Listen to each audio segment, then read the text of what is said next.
The live TV, सच सबसे आगे। नमस्कार, द लाइव टीवी आप देख रहे हैं। आपके साथ मैं हूं आदित्य कुमार। बीबीसी की डॉक्यूमेंट्री की बैन की एक याचिका सुप्रीम कोर्ट में डाली गई थी, जिसको सुप्रीम कोर्ट ने खारिज कर दिया है। लेकिन सुप्रीम कोर्ट ने हेट स्पीच देने वाले लोगों को कतई छोड़ा नहीं है, इसीलिए उन लोगों को थोड़ी मिर्ची जरूर लग रही है। वो लोग ट्विटर पर आकर ट्वीट कर रहे हैं कि बीबीसी डॉक्यूमेंट्री की बैन की मांग को खारिज कर दिया गया, लेकिन हमारे साथ ऐसा नहीं किया जा रहा है। आप जान ही गए होंगे हम किसके बारे में बात कर रहे होंगे। हम बात कर रहे हैं सुरेश चौहानके जी के बारे में। सुरेश चौहानके साहब ट्वीट करते हैं, लिखते क्या है कि कोर्ट ने बीबीसी को बैन करने की याचिका खारिज करते हुए वादी को सुनने से मना किया, पर कोर्ट सुदर्शन के विरोध वाली सुन रहा है।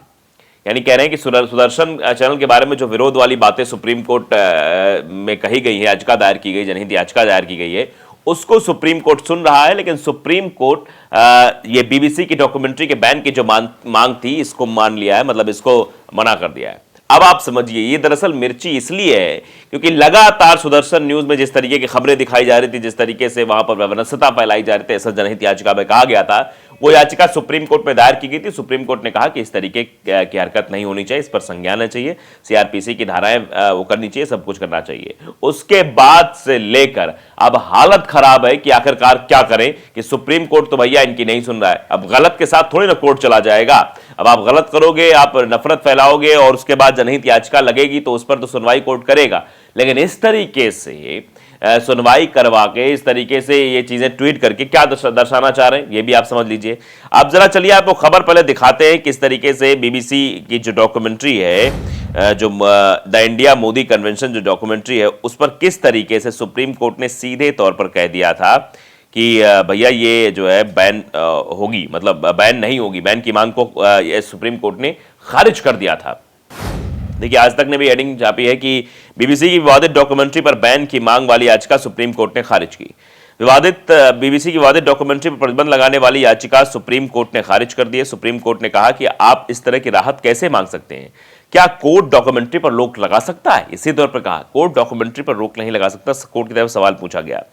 दरअसल हिंदू सेना के अध्यक्ष विष्णु गुप्ता ने बीबीसी पर भारत में संचालन से प्रतिबंध लगाने की मांग की थी। इसके साथ ही गुजरात दंगों की डॉक्यूमेंट्री को साजिश बताते हुए एनआईए जांच की भी मांग की थी। हालांकि सुप्रीम कोर्ट ने याचिका खारिज कर दिया है। इसके साथ ही कोर्ट ने कहा कि याचिका गलत है। सुप्रीम कोर्ट ऐसे आदेश कैसे पारित कर सकता है? डॉक्यूमेंट्री देश को कैसे प्रभावित कर सकती है? इस अवसर पर याचिकाकर्ताओं के लिए सीनियर एडवोकेट पिंकी आनंद ने बीबीसी को जानबूझकर छवि खराब करने का तर्क दिया था। आप जरा समझिए कि एक डॉक्यूमेंट्री से देश पर क्या प्रभाव पड़ सकता है। देश पर प्रभाव नहीं पड़े, कुछ हाँ जो चेहरे हैं, जो सच है वो बाहर आ जाएगा। क्या उससे दिक्कत है? क्या एक चेहरा देश हो सकता है? क्या एक व्यक्ति देश हो सकता है? ये अपने आप में बड़ा सवाल है। एक व्यक्ति देश नहीं हो सकता, देश बहुत बड़ा है। इस मामले में जस्टिस खन्ना ने कहा कि आप इस पर बहस भी कैसे कर सकते हैं, यह पूरी तरह से गलत है। साथ ही सवाल पूछते हुए कहा कि आप अदालत से बीबीसी पर प्रतिबंध लगाने की मांग कैसे कर सकते हैं? हालांकि इससे पहले 3 फरवरी को सुप्रीम कोर्ट में बीबीसी डॉक्यूमेंट्री बैन के खिलाफ याचिकाओं पर सुनवाई हुई थी। इन मामले में कोर्ट ने नोटिस जारी कर केंद्र सरकार से 3 हफ्तों में जवाब मांगा था। पिछले दिनों बीबीसी की डॉक्यूमेंट्री पर जस्टिस संजीव खन्ना और एमएम सुंदरेश की बेंच ने एन राम, महुआ मोइत्रा, प्रशांत भूषण और एमएल शर्मा की याचिकाओं पर सुनवाई की थी। याचिका में सरकार के फैसले को मनमाना, दुर्भाग्यपूर्ण और असंवैधानिक बताया गया था। इस दौरान याचिकाकर्ताओं के वकील सीयू सिंह ने कहा था कि एक ऐसा मामला है जहां सार्वजनिक डोमेन में आदेश दिए बिना आपातकालीन शक्तियों का इस्तेमाल किया गया, ट्वीट ब्लॉक कर दिए गए हैं, डॉक्यूमेंट्री से बैन हटाया जाना चाहिए। उस वक्त तो आपने देखा था क्या सिचुएशन थी। बैन जो चीजें हो रही थी उनको हटा दिया गया था। पहले तो यूट्यूब से हटाया गया, यूट्यूब के बाद जब ट्विटर पर कुछ लोग उसे पोस्ट करें तो ट्विटर से भी उस वीडियोस को हटा दिया गया। अब देखिए, ये जो सुदर्शन न्यूज कर रहा है, सुदर्शन न्यूज के बारे में तो कहा ही सुप्रीम कोर्ट ने। 13 जनवरी खबर है, 13 जनवरी को हेट स्पीच मामला है। सुप्रीम कोर्ट में सरकार बोली ये गंभीर अपराध से कोई रंग नहीं दिया जा सकता। सुप्रीम कोर्ट में शुक्रवार को हेट स्पीच मामले में दाखिल जनहित याचिका पर सुनवाई हुई। हेट स्पीच मामले में पक्षकार, याचिकाकर्ताओं और सुदर्शन न्यूज की दलीलों के बाद केंद्र सरकार ने कहा कि हेट स्पीच गंभीर अपराध है, इसे कोई रंग नहीं दिया जा सकता। सरकार इसे रोकने के लिए समुचित उपाय करने के लिए सीआरपीसी के व्यापक तंत्र शामिल करने पर विचार कर रही है।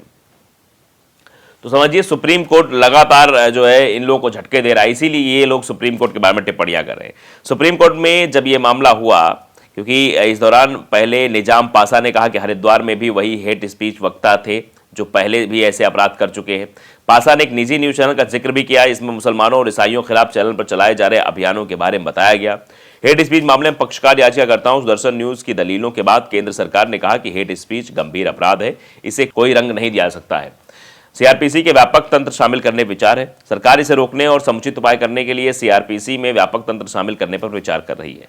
केंद्र सरकार की ओर से एएसजी के एम नटराज ने कोर्ट में कहा कि इसमें किसी को कोई शक या आपत्ति नहीं है कि हेट स्पीच गंभीर अपराध है, इसे कोई धार्मिक या सांप्रदायिक रंग देना उचित नहीं है। इसी तौर पर कहा गया है इलेक्ट्रॉनिक मीडिया के लिए संतुलन तंत्र होना चाहिए। जहां केबल और टीवी यानी इलेक्ट्रॉनिक मीडिया का मामला है, इस बाबत एक संतुलित तंत्र होना चाहिए। जैसे वैसे आईपीसी के तहत तंत्र है, लेकिन हम सीआरपीसी के में भी व्यापक तंत्र पर विचार कर रहे हैं। यह समाज के सामाजिक ताने बाने को प्रभावित करता है। सभी हितधारकों से इनपुट इकट्ठा कर रहे हैं, इसके बाद उसे संसद में रखा जाएगा। इसके अलावा देश में सिर्फ 2% ईसाई आबादी का भी उल्लेख हुआ है। कोर्ट में कहा गया कि इस चैनल में क्रिसमस ट्री की जगह तुलसी पूजा का भी अभियान चलाया। आप समझिए, ये सब चीजें भी बताई जा रही हैं। तो यही बात है कि सुदर्शन न्यूज के जो मालिक हैं सुरेश चौहान के, वो काफी प्रभावित हुए हैं, इसलिए उन्होंने ट्वीट किया है। अब इस तरीके की बातें जो है उनके खिलाफ भी ट्वीट की जा रही हैं। अब्बास हफीज ने लिखा है कि सुदर्शन पर अभी तक प्रतिबंध नहीं लगा है, इसी में अदालत का एहसान मान लो। अब तक तो बैन लगकर आपको भी तिहाड़ में आराम करना चाहिए था। अब तक बैन लग जाता, लेकिन अभी तक बैन नहीं लगा, ये भी लोग टिप्पणियां कर रहे हैं। नदीम अहमद लिखते हैं कभी कभी आईना भी देख लिया करो, बीबीसी और सुदर्शन। मतलब सुदर्शन और बीबीसी में क्या अंतर है, कभी ये भी देख लिया करो। लोग ये भी उनको बता रहे हैं। रिजवान खान ऑफिशियल लिखते हैं कहां हीरा कहां जीरा। मतलब एक तरफ कहा जा रहा है कहां बीबीसी और कहां सुदर्शन, कहां हीरा कहां जीरा।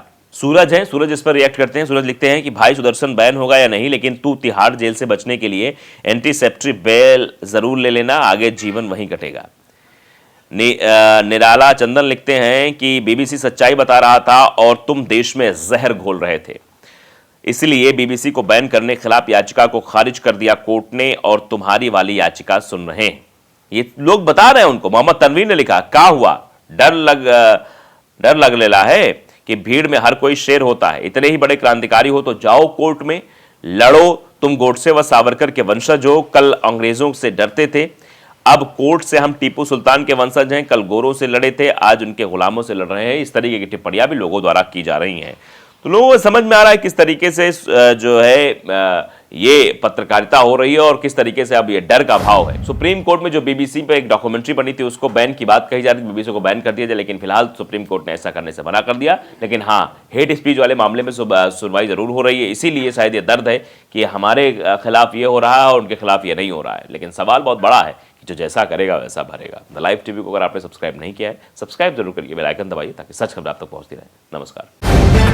द लाइव टीवी, सच सबसे आगे।